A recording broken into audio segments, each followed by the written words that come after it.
নবী সাল্লাল্লাহু আলাইহি ওয়াসাল্লাম কাবা ঘরে নামাজ পড়ছেন। আবু জেহেল নাম শুনেছেন? আবু জেহেল দেখে ফেলেছে, এসে নবী সাল্লাল্লাহু আলাইহি ওয়াসাল্লামকে আঘাত করেছে, একটা ঘুষি দিয়েছিল। আল্লাহ রাসূল সাল্লাল্লাহু আলাইহি ওয়াসাল্লাম কিচ্ছু বলেন নাই। এই দৃশ্যটা দেখেছেন একজন দাসী, দেখে হামজা রাদিয়াল্লাহু আনহু স্বীকার করে ফিরছিলেন। তিনি কিন্তু তখন ইসলাম কবুল করেন নাই, নবীর চাচা, আপন চাচা। হামজা রাদিয়াল্লাহু আনহু আসছেন, তাকে বলছে ইয়া আবু আমারা, ইয়া আবা আমারা, হে হামজা, তার উপনাম ছিল এটা। তুমি যদি দেখতে কিভাবে আবুল হাকাম ইবনে হিশাম মানে আবু জেহেল তোমার ভাতিজাকে গালি দিয়েছে, আঘাত করেছে। হামজা রাদিয়াল্লাহু আনহু বললেন আওয়া ফাআলা হাদা, সত্যি কি সেই কাজটা করেছে?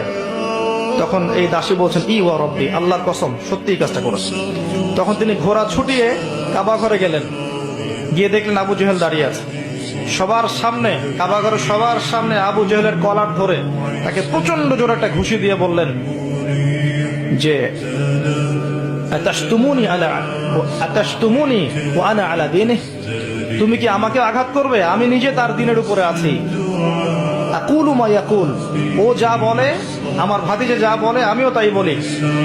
রুদ্দাহা ইন ইসতাতা'তা, তোমার যদি ক্ষমতা থাকে এই ঘুষি ফিরিয়ে দিয়ে দেখাও।